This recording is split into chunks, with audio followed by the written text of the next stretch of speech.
माल चढ़ाई जाएगी, सुनो तुम्हारे शीशों के फूलों से गूंथी जाएगी।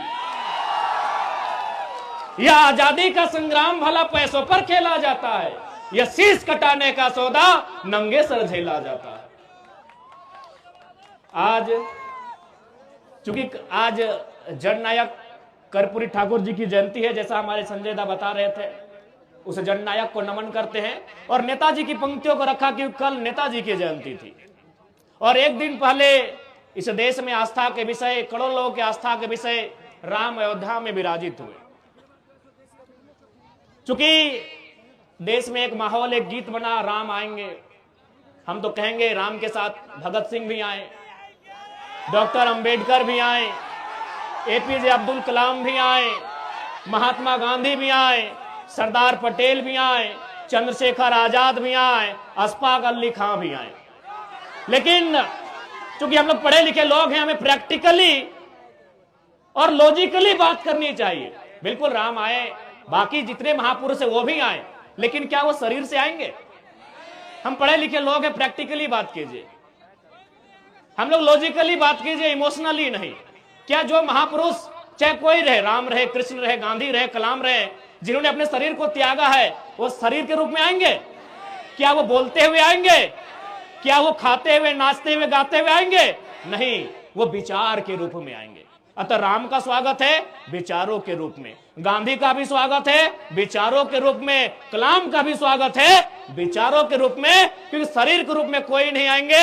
ये प्रैक्टिकली आपको समझना होगा। यानी हम स्वागत करते हैं, राम आएंगे, स्वागत करते हैं। अब आप कहेंगे कि अब तक हमने कभी सभाओं में इसका जिक्र नहीं किया, आज क्यों? नहीं, इसलिए कि कुछ दिन बाद हजारीबाग के सांसद राम जी के नाम पर वोट करेंगे, राम जी के नाम पर वोट मांगेंगे। एक बात बताइए, राम का मतलब क्या होता है? राम का मतलब होता है त्याग, राम का मतलब होता है पिता के वचन के लिए राजपाट का त्याग। और ये जयंत सिन्हा जब राम के नाम से वोट मांगेंगे, आपको थोड़ा सवाल करना चाहिए, जिसके पास 50,000 करोड़ की संपत्ति है, वो किस मुख से राम के नाम से वोट मांगेंगे?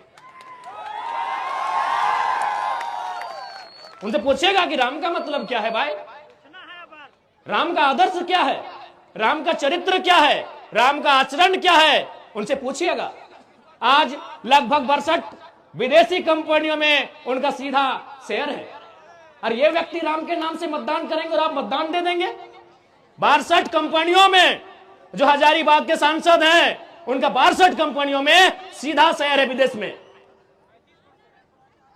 वो तो आप जानेंगे कि परसेंटेज कितना है, लेकिन मुझे जहां तक जानकारी है 62 कंपनियों में इन ढोंगियों का, इन पाखंडियों का सीधा शेयर है।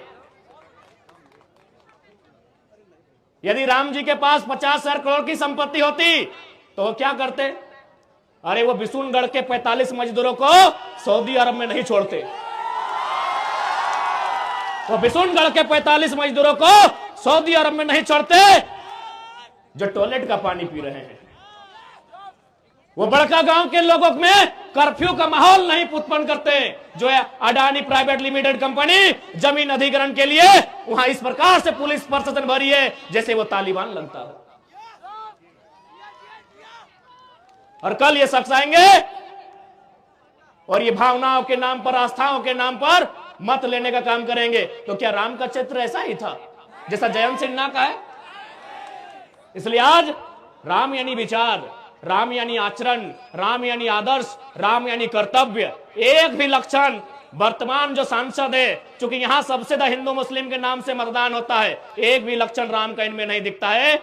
ये तो ऐसे लोग हैं जिनके कारण एक और हमारे राज्य में भुखमरी है, हमारे राज्य में गरीबी है, पलायन है, विस्थापन है। और आपको जानकारी होना चाहिए, पूरे झारखंड में सबसे ज्यादा अगर विस्थापन कहीं है तो हजारीबाग जिला, हजारीबाग लोकसभा के बिशुनगढ़ प्रखंड में है।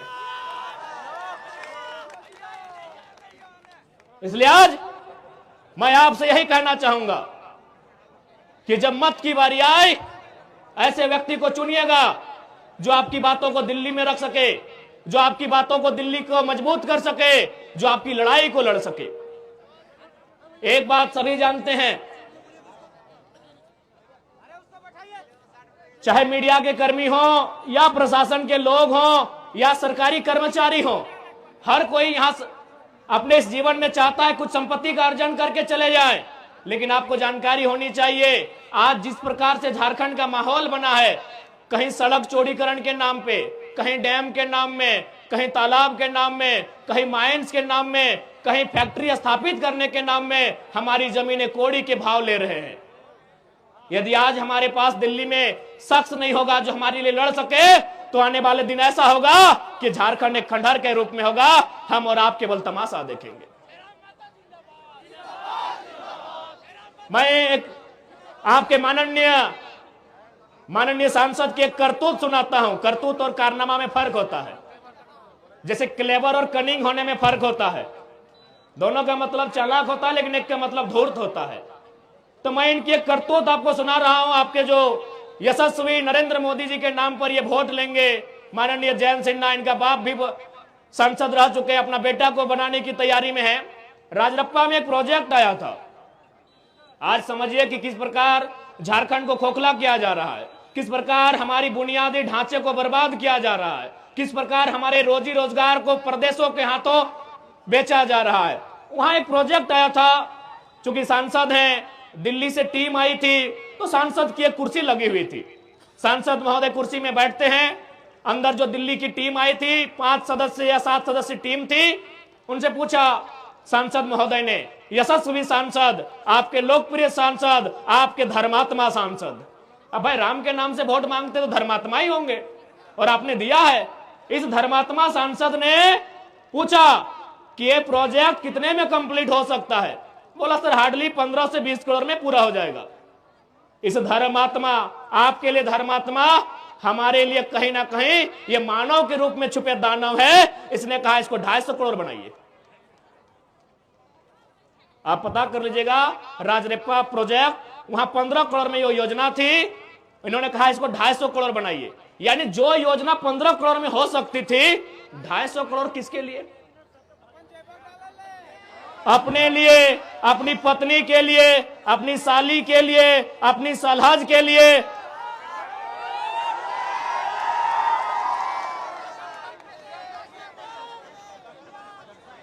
बाकी हमें बताने की आवश्यकता नहीं है कैसे दुराचारी लोग हैं ये। वास्तव में राम भी उनको मानते हैं जो अंतरात्मा से और दिल से मानते हैं। ये लोग अपने पाप को छुपाने के लिए केवल जबान से राम का नाम लेते हैं। अगर वास्तव में राम को आदर्श मानते हैं, मैं आज इस हजारों की भीड़ से, सम्मानित मीडिया बंधुओं के बीच से, मीडिया की बहनों के बीच से हजारीबाग के सांसद को चुनौती देता हूं कि वास्तव में अगर आप राम को मानते हैं तो 50,000 करोड़ की संपत्ति में 1,000 करोड़ रखिए, बाकी उन 50,000 करोड़ आप जनता को दान कर दीजिए। यह राम का चरित्र हो सकता है, यह राम का आदर्श हो सकता है। 50 वो कंपनी जो विदेश में चलेगी, आपका वहां 30-35% शेयर रहेगा, और झारखंड में जनता को केवल बरगलाना के ये लोग काम करते हैं। आज ये झारखंड गरीब नहीं है मेरे साथियों, मेरी माताओं, मेरे बहनों, मेरे बुद्धिजीवी अभिभावकों, इस झारखंड को गरीब बनाया जाता है। ये झारखंड नहीं है गरीब। इस राज को जानबूझ के ये लोग बर्बाद करने पर तुले हैं, और ये हमारा और आपका कर्तव्य बनता है कि इस राज की उन्नति कैसे हो, इस राज का हितार्थ कैसे हो, इस राज को बचाया कैसे जाए, और इस राज को अव्वल दर्जे का राज बनाया कैसे जाए। चूंकि अगर हम स्थानीयता के मुद्दे से आए थे, और यदि हम लोग स्थानीयता की बात नहीं करें तो शायद बेईमानी होगी। आज बहुत सारे लोग, और साथ साथ राम जी ने तो हमारे 1932 के खतियान को भी मजबूत किया है। राम जी ने हमारे 1932 के खतियान को भी मजबूत किया है। अब आप बोलेंगे कैसे? राम जी का विवाद कब का है? 1528 का है। समाधान कब हुआ? 21वीं सदी में। समाधान किन्होंने करवाया? लोकतंत्र ने। लोकतंत्र ने। तो भाई जब मुगलों के काल की समस्या का समाधान लोकतंत्र में हो सकता है, तो हम तो अंग्रेजों की काल की समस्या का समाधान मांग रहे हैं। हम तो अंग्रेजों की काल की समस्या का समाधान मांग रहे हैं। तो राम जी ने तो तमाम विस्थापितों को मजबूती दिया है। तमाम विस्थापितों को जिनका जमीन 50 साल पहले टाटा ने लिया है, डीवीसी ने लिया है, वेदांता ने लिया है, सीसीएल ने लिया है, बीसीसीएल ने लिया है, इसी